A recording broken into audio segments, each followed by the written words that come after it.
Okay, so here's my question about this last little run.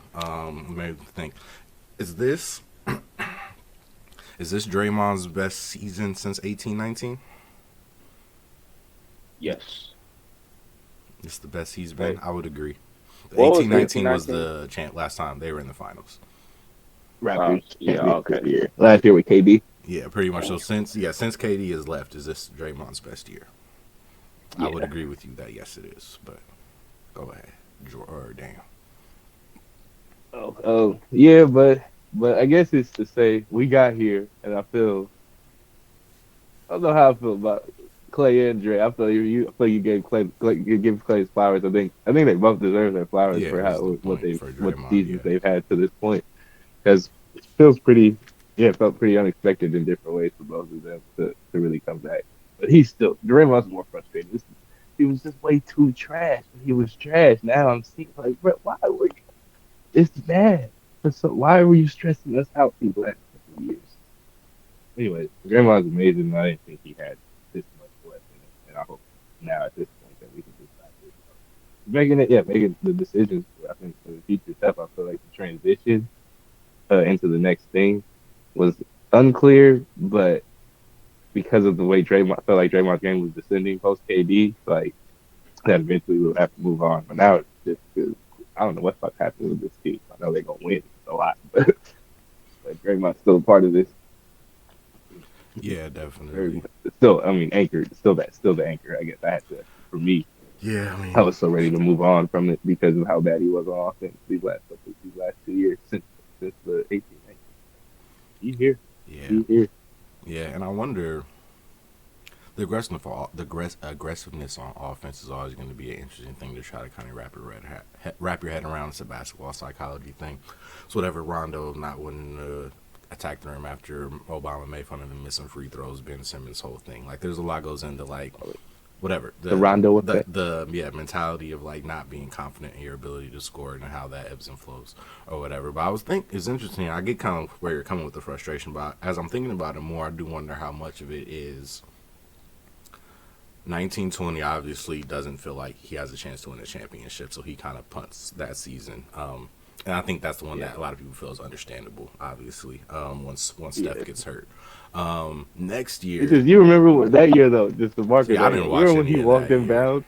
Yeah, I do remember that highlight though. Next season, uh, next season he I think he still doesn't believe in their ability to win a championship just based on like he has Steph Curry. I think when Clay gets hurt, if Clay doesn't get hurt, he Yeah, that probably was has a bigger belief, but that's a big part. And I think the fact that I that's think they post went through a training pandemic, camp right? with Kelly Oubre, and no, this is not a specific Kelly Oubre thing, but they saw the players they had around them and how they felt like guys like Bazemore and Oubre versus guys how they probably felt the next summer or the next training camp with Yeah. guys like Otto Porter and all of that in the mix.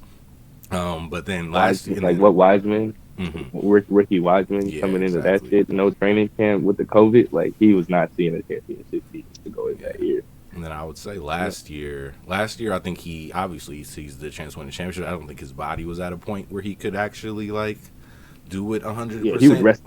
Like yeah, like and then like legit miss like a month and a half, 2 months with like an injury. But I think that's why he was probably I think the two. I think that's a big part of why he was better. He's been better this season compared to last season. I think the other thing, like we said, I think you can't put your finger on, but he's just chosen like I'm going to shoot the shots because I need to at least be willing to shoot the shots, or else it just becomes even harder to build offense out of it. And I feel like this is the year he's been.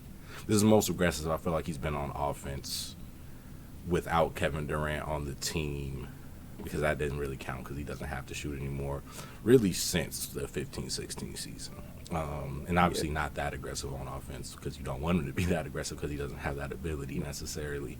But Yeah. yeah, What you so said it's though, gonna be you just interesting to see. can't. You have to put up the attempts when they're like put up the Mm-hmm. very clear attempts when they're there. Like when it's there, you just can't do There we go. uh do hmm? There do we go. nothing. It's like that's the I guess that or that's the when you think of the Rondo effect. I guess why is it, we could probably do a whole pod for probably breaking down or trying to understand the Rondo effect and like each person who probably has gone through a similar thing since then because that could follow a line of how much shooting is changing the game of basketball like right before our eyes and like changing players' careers, like within their career, they can go from star to something completely different because everyone around them is becoming better shooters.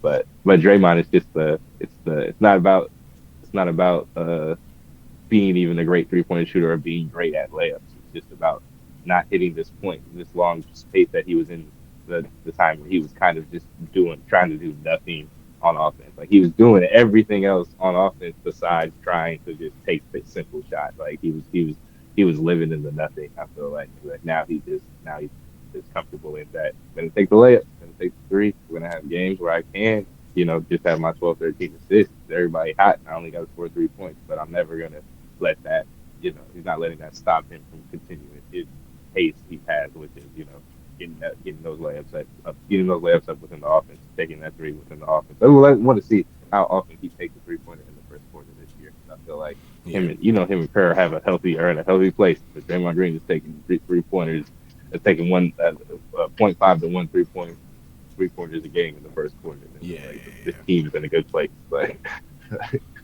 Yeah, man. So, yeah, yeah. No, yeah, give him his flower. I think we want to shout out him and Clay. Clay just because what they've done to kind of help keep this thing afloat for this little 5-2 homestand so far.